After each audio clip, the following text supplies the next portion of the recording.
When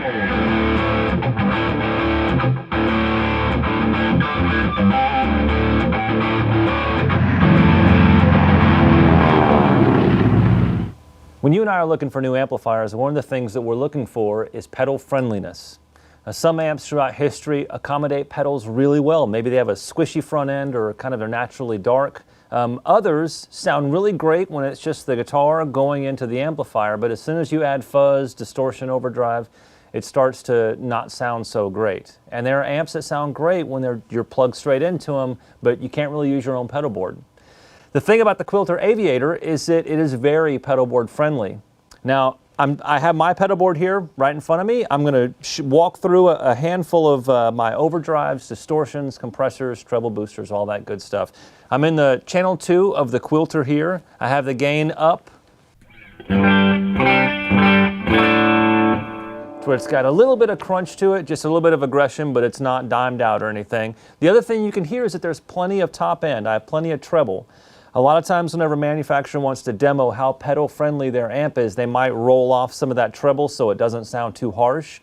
You hear plenty of it in the natural guitar tone.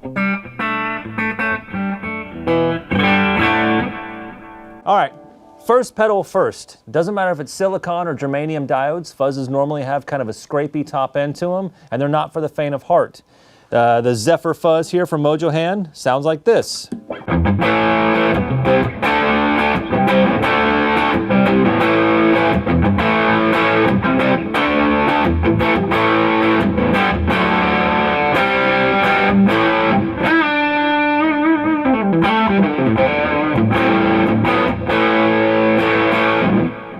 Second pedal I want to show you is just a regular old overdrive pedal. This is the Exotic AC Booster, and I like it because it also has a really versatile tone control. You can add a ton of treble or a ton of bass to this, and I like it. So I usually add some top end to my AC Booster, and it sounds great with the Aviator. So here's the regular tone, and with the AC.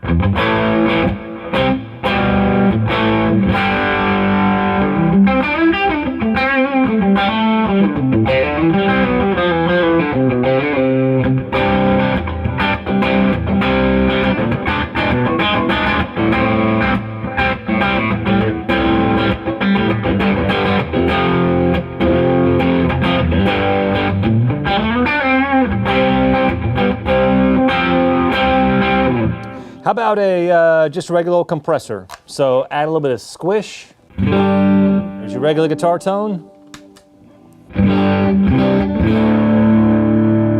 Just hits the front end a little bit harder and adds some squish and a little bit more aggression to it.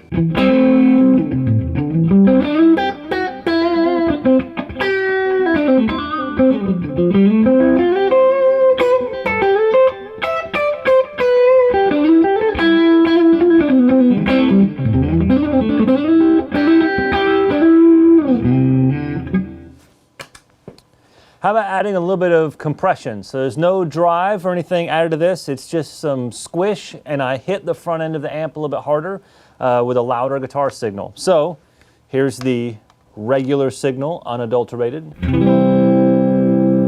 Here's with a Mirage compressor turned on. So since it's raising the volume of the guitar, it's actually hitting the front end of the amp a little bit harder, and it's adding some aggression from the Aviator. Okay, so louder volume here, a little bit more aggression here, and some squish because it's a compressor, which is great for like blues solos.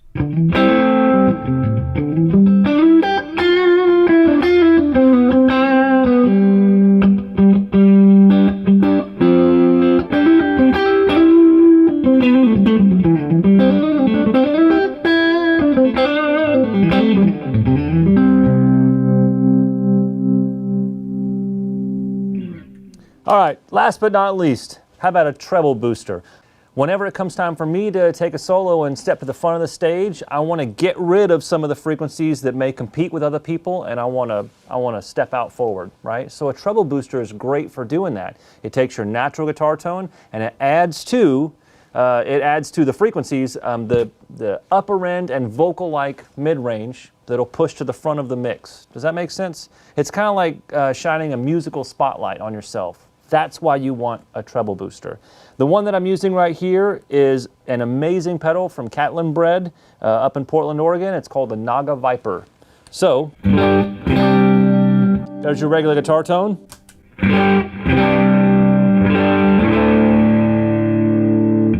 I love that.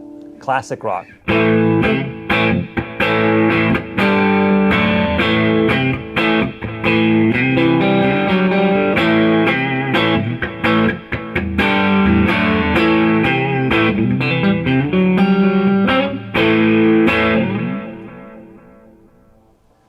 With a nice long delay trail. Okay, so here's the thing about the Aviator. It's not just the amp that needs to be played on its own, right? It's the amp that already works into your pedal rig. It becomes either the only amp you own because it's all you'll ever need, or it becomes part of your arsenal of amplifiers if you are like me and you like having lots of arrows in the quiver. That's the Quilter Aviator. The one I'm using right now is a single 12 version, but it also comes in one with a 210 or a single 8-inch. So, depending on which Aviator you're going for, they all share the same front and back panel. They all have the same features. The only thing that changes is the combo speaker configuration. So having said that, they're all pedal friendly. They're all guitar friendly. They're all ready and waiting for you. Enjoy.